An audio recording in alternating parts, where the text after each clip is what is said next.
ಕಷ್ಟಗಳು ಬೆಟ್ಟದಷ್ಟಿದ್ದರೂ ಶುಕ್ರವಾರ ಈ ಒಂದು ದೀಪವನ್ನು ವಾರಾಯಿ ಅಮ್ಮನನ್ನು ನೆನೆದು ಬೆಳಗಿಸಿದರೆ ಖಂಡಿತವಾಗಿಯೂ ಜೀವನ ದೊಡ್ಡ ಮಟ್ಟದಲ್ಲಿ ಬದಲಾಗುತ್ತದೆ. ನೀವು ಮಾಡಿಕೊಂಡಿರುವ ಸಾಲಗಳು ತೀರಲು, ಸೂಕ್ತವಾದ ಉದ್ಯೋಗ ಸಿಗಲು, ಮನೆಯಲ್ಲಿ ಶಾಶ್ವತವಾಗಿ ನೆಮ್ಮದಿ ನೆಲೆಸಲು, ಪತಿ ಪತ್ನಿ ನಡುವೆ ದೈವಬಲದಿಂದ ಪ್ರೀತಿ ಹೆಚ್ಚಾಗಲು, ಶತ್ರುಗಳ ಕಣ್ಣು ದುಷ್ಟಶಕ್ತಿಗಳ ಪ್ರಭಾವ ಮನೆಗೆ ಬೀಳದಿರಲು, ಮನೆಯಲ್ಲಿ ಯಾವ ದೀಪವನ್ನು ಬೆಳಗಿಸಬೇಕು, ವಿಳೆದೆಲೆಯಿಂದ ಯಾವ ವಿಶೇಷ ತಂತ್ರವನ್ನು ಮಾಡಬೇಕೆಂದು ಈಗ ತಿಳಿಯೋಣ. ಯಾರು ವಾರಾಯಿ ಅಮ್ಮನನ್ನು ಪೂಜಿಸುತ್ತಾರೋ, ಆರಾಧಿಸುತ್ತಾರೋ ಅವರಿಗೆ ಶತ್ರುಬಾಧೆ, ದುಷ್ಟಶಕ್ತಿಗಳ ಪ್ರಭಾವ ಕೆಲಸ ಮಾಡುವುದಿಲ್ಲವಂತೆ. ಮನೆಯಲ್ಲಿ ಸದಾ ಪಾಸಿಟಿವ್ ಶಕ್ತಿ ತುಂಬಿರಲು, ದೇವಿ ರಕ್ಷಣೆ ಮನೆಗಿರಲು ಪ್ರತಿ ಶುಕ್ರವಾರ ಅಥವಾ ಒಂದಿಷ್ಟು ಶುಕ್ರವಾರಗಳಂದು ಮನೆಯಲ್ಲಿ ಈ ವಿಶೇಷ ದೀಪವನ್ನು ಬೆಳಗಿಸಲೇಬೇಕು. ಈ ದೀಪವನ್ನು ಸುವರ್ಣಗೆಡ್ಡೆಯ ದೀಪ ಎಂದು ಕರೆಯುತ್ತಾರೆ. ಶುಕ್ರವಾರ ಬೆಳಿಗ್ಗೆ ಸುವರ್ಣಗೆಡ್ಡೆಯನ್ನು ಮನೆಗೆ ತಂದಿಟ್ಟುಕೊಂಡು ನಿಮ್ಮ ಮನೆಯಲ್ಲಿಯೇ ಇರುವ ಯಾವುದೇ ದೇವಿಯ ಚಿತ್ರಪಟದ ಮುಂದೆ ಸುವರ್ಣಗೆಡ್ಡೆಯನ್ನು ಇಟ್ಟು ವಾರಾಯಿ ಅಮ್ಮನನ್ನು ಮನದಲ್ಲಿ ನೆನೆಯಬೇಕು. ಮುಸ್ಸಂಜೆ ಆಗುತ್ತಿದ್ದಂತೆ ಸುವರ್ಣಗೆಡ್ಡೆಯನ್ನು ನೀರಿನಲ್ಲಿ ತೊಳೆದು ಸುವರ್ಣಗೆಡ್ಡೆಯ ಮೇಲ್ಭಾಗದ ತಿರುಳನ್ನು ಸ್ವಲ್ಪ ತೆಗೆದು ದೀಪದ ಆಕಾರದಲ್ಲಿ ತಯಾರು ಮಾಡಿಕೊಳ್ಳಬೇಕು. ಸುವರ್ಣಗೆಡ್ಡೆಯ ಸುತ್ತಲೂ ಅರಿಶಿನ ಹಚ್ಚಿ ಕುಂಕುಮದ ಬೊಟ್ಟನ್ನಿಟ್ಟು ಸಾಸಿವೆ ಎಣ್ಣೆ ಅಥವಾ ಎಳ್ಳೆಣ್ಣೆಯನ್ನು ಹಾಕಿ 2 ಬತ್ತಿಗಳನ್ನು ಒಂದು ಬತ್ತಿಯಾಗಿ ಮಾಡಿ ಕೂರಿಸಿ ದೀಪ ಬೆಳಗಿಸಬೇಕು. ಅಥವಾ ಒಂದು ದೊಡ್ಡ ಹೂಬತ್ತಿಯನ್ನು ಕೂರಿಸಿ ದೇವಿಯ ಮುಂದೆ ದೀಪಾರಾಧನೆ ಮಾಡಬೇಕು. ದೀಪ ಬೆಳಗಿಸಿದ ನಂತರ ಭಕ್ತಿಯಿಂದ ವಾರಾಯಿ ದೇವಿಯ ಮೂಲ ಮಂತ್ರವನ್ನು ಹೇಳಿಕೊಳ್ಳಬೇಕು. ನೀವು ಈ ದೀಪವನ್ನು ಬೆಳಗಿಸುವಾಗ ಯಾರು ಕೂಡ ನಿಮ್ಮನ್ನು ಮಾತನಾಡಿಸಬಾರದು. ನೀವು ಕೂಡ ಯಾರನ್ನು ಮಾತನಾಡಿಸಕೂಡದು. ದೇವಿಯ ಮುಂದೆ ನೀವು ದೃಢ ಸಂಕಲ್ಪದಿಂದ ಈ ದೀಪದಿಂದಲೇ ನಿಮ್ಮ ಮನೆಯ ರಕ್ಷಣೆ ಆಗಬೇಕೆಂದು ಕೇಳಿಕೊಳ್ಳಬೇಕು. ಮನೆಯ ಯಜಮಾನ ಕೈ ಹಾಕಿದ ಕೆಲಸಗಳಲ್ಲೆಲ್ಲ ಜಯ, ಮಕ್ಕಳ ವಿದ್ಯಾರಂಗದಲ್ಲಿ ಯಶಸ್ಸು, ನೀವು ಮಾಡುತ್ತಿರುವ ವ್ಯಾಪಾರದಲ್ಲಿ ಅಭಿವೃದ್ಧಿ ಎಲ್ಲವೂ ಈ ಸುವರ್ಣಗೆಡ್ಡೆಯ ದೀಪದಿಂದಲೇ ಸಾಧ್ಯವಾಗುತ್ತದೆ. ಈ ದೀಪದ ಜ್ವಾಲೆಯಿಂದ ಬರುವ ಕಿರಣಗಳು ನಿಮ್ಮ ಮನೆಯನ್ನು ವಾರಾಯಿ ಅಮ್ಮನ ಮೂಲಕ ರಕ್ಷಣೆ ಮಾಡುತ್ತದೆ. ಈ ಸುವರ್ಣಗೆಡ್ಡೆಯ ದೀಪವನ್ನು ನಾನು ನಮ್ಮ ಗುರುಗಳ ಮೂಲಕ ತಿಳಿದು 12 ವಾರಗಳ ಕಾಲ ಮನೆಯಲ್ಲಿ ಬೆಳಗಿಸಿದ ಮೇಲೆ ಒಂದೊಂದೇ ಕಷ್ಟಗಳು ತೀರುತ್ತಾ ಬಂದಿದೆ. ನನ್ನ ಸ್ವಂತ ಅನುಭವದ ಮೇಲೆ ಈ ದೀಪದ ಬಗ್ಗೆ ನಿಮಗೆ ತಿಳಿಸುತ್ತಿದ್ದೇನೆ.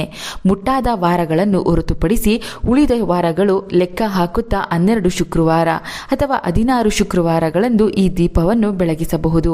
ವಾರಗಳು ಸಂಪೂರ್ಣವಾದ ನಂತರವೂ ಮನೆಗೆ ನಿರಂತರ ದೇವಿ ರಕ್ಷಣೆ ಬೇಕೆಂದರೆ ಪ್ರತಿ ಶುಕ್ರವಾರ ಮುಸ್ಸಂಜೆ ಸಮಯದಲ್ಲಿ ಈ ದೀಪವನ್ನು ಬೆಳಗಿಸಬಹುದು.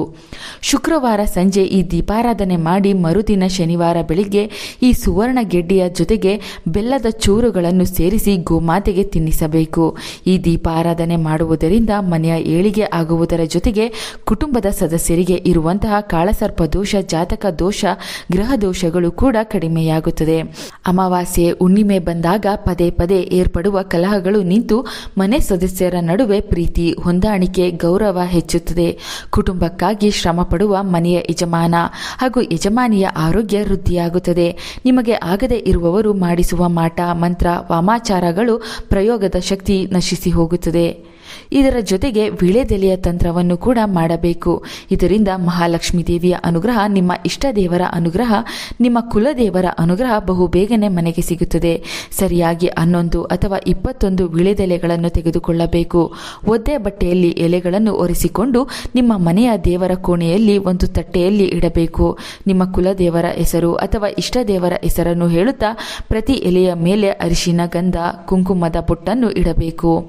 ನಿಮಗಿರುವ ಯಾವುದೇ 3 ಕೋರಿಕೆಗಳನ್ನು ಕೇಳಿಕೊಂಡು ಒಂದು ಅರಿಶಿಣದ ದಾರಕ್ಕೆ ತೋರಣದ ರೀತಿ ಒಂದೊಂದು ಎಲೆಯನ್ನು ಕೂಡ ಕಟ್ಟಬೇಕು.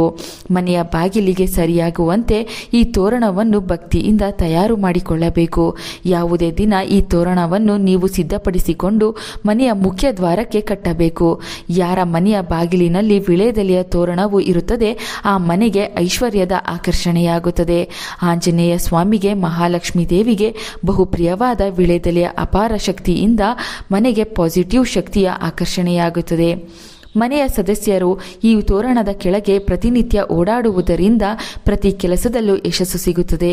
ಮುಟ್ಟಿದ್ದೆಲ್ಲ ಬಂಗಾರವನ್ನಾಗಿ ಮಾಡುವ ವಿಳೆದೆಲೆಯ ತೋರಣವು ಮನೆಗೆ ರಕ್ಷಣೆಯನ್ನು ನೀಡಿ ಕುಟುಂಬದ ಏಳಿಗೆ ಆಗುವಂತೆ ಮಾಡುತ್ತದೆ. ನೀವು ಕಟ್ಟಿದ್ದ ಈ ತೋರಣವು ಒಣಗಿದ ನಂತರ ಮತ್ತೊಂದು ತೋರಣವನ್ನು ಕುಲದೇವರನ್ನು ನೆನೆದು ತಯಾರು ಮಾಡಿಕೊಂಡು ಮನೆಯ ಬಾಗಿಲಿಗೆ ಕಟ್ಟಬೇಕು. ಹಳೆಯ ತೋರಣದಲ್ಲಿರುವ ಎಲೆಗಳನ್ನು ಯಾವುದಾದರೂ ಮರದ ಬುಡಕ್ಕೆ ಹಾಕಬಹುದು. ಮೊದಲು ಬಳಸಿದ್ದ ಹಳೆಯ ಅರಿಶಿನದ ದಾರವನ್ನೇ ಮತ್ತೆ ತೋರಣಕ್ಕೆ ಬಳಸಬಹುದು. ಇಲ್ಲವಾದರೆ ನಿಮ್ಮ ಕೈಗೆ ಕಂಕಣ ರೀತಿ ಕಟ್ಟಿಕೊಳ್ಳಬಹುದು. ಮನೆಗೆ ವಾರಾಹಿ ಅಮ್ಮನ ರಕ್ಷಣೆ ಸಿಗಲು ಸುವರ್ಣಗೆಡ್ಡೆಯ ದೀಪವನ್ನು ಬೆಳಗಿಸಬೇಕು. ಮನೆಗೆ ಹಣದ ಆಕರ್ಷಣೆ, ದೈವ ಬಲ ಸಿಗಲು ಮುಖ್ಯ ದ್ವಾರಕ್ಕೆ ವಿಳೆದೆಲೆಯ ತೋರಣವನ್ನು ಕಟ್ಟಬೇಕು. ಈ ಎರಡು ಕೆಲಸಗಳನ್ನು ಮನೆಯಲ್ಲಿರುವ ಸ್ತ್ರೀಯರು ಶ್ರದ್ಧೆ ಭಕ್ತಿಯಿಂದ ಮಾಡಿದ್ದೇ ಆದಲ್ಲಿ ಮನೆಯಲ್ಲಿ ಹಣದ ಸಮಸ್ಯೆ ಕಡಿಮೆಯಾಗುತ್ತದೆ. ಕೆಲಸ ಮಾಡಲು ನೆಮ್ಮದಿ ಸಿಗುತ್ತದೆ. ಸರ್ವ ರಂಗದಲ್ಲಿಯೂ ಯಶಸ್ಸು ದೊರೆತು ಕ್ರಮಕ್ರಮವಾಗಿ ಜೀವನ ಬದಲಾಗುತ್ತದೆ. ನೀವು ಬಾಗಿಲಿಗೆ ಕಟ್ಟಿದ ವಿಳೆದೆಲೆಯ ತೋರಣವನ್ನು ಮನೆಯ ಸದಸ್ಯರು ಬಿಟ್ಟು ಹೊರಗಿನವರು ಯಾವುದೇ ಕಾರಣಕ್ಕೂ ಸ್ಪರ್ಶ ಮಾಡಬಾರದು. ಅಕ್ಕಪಕ್ಕದವರು, ಸಂಬಂಧಿಕರು, ಸ್ನೇಹಿತರು ಈ ತೋರಣವನ್ನು ಸ್ಪರ್ಶ ಮಾಡಿದರೆ ಆ ತೋರಣದ ಶಕ್ತಿ ಕಳೆದು ಹೋಗುತ್ತದೆ. ಆಗ ಮತ್ತೆ ಹೊಸ ತೋರಣವನ್ನು ಕಟ್ಟಬೇಕು. ಮನೆಯಲ್ಲಿ ಎಲ್ಲೆಂದರಲ್ಲಿ ಹಣವನ್ನು ಇಡದೆ ನಾಣ್ಯಗಳನ್ನು, ನೋಟುಗಳನ್ನು ಒಂದು ಪ್ರತ್ಯೇಕ ಜಾಗದಲ್ಲಿ ಎತ್ತಿಡಬೇಕು. ಹಣದ ವಿಚಾರದಲ್ಲಿ ಮುಖ್ಯವಾಗಿ ಶಿಸ್ತನ್ನು ಪಾಲಿಸಬೇಕು. ಈ ರೀತಿಯ ದೇವರಿಗೆ ಸಂಬಂಧಿಸಿದ ಪರಿಹಾರಗಳನ್ನು ಮಾಡುತ್ತಾ ಬರುವುದರಿಂದ ಖಂಡಿತವಾಗಿಯೂ ನಿಮ್ಮ ಆರ್ಥಿಕ ಸಂಕಷ್ಟಕ್ಕೆ ಮುಕ್ತಿ ಸಿಗುತ್ತದೆ. ಈ ವಿಶೇಷ 2 ಪರಿಹಾರಗಳು ನಿಮಗೆ ಇಷ್ಟವಾದರೆ ನಮ್ಮ ಚಂದನಾ ಲೋಕ ಯೂಟ್ಯೂಬ್ ಹಾಗೂ ಫೇಸ್ಬುಕ್ ಪೇಜನ್ನು ಫಾಲೋ ಮಾಡಿ. ಎಲ್ಲರಿಗೂ ಈ ವಿಡಿಯೋ ಶೇರ್ ಮಾಡಿ. Thank you.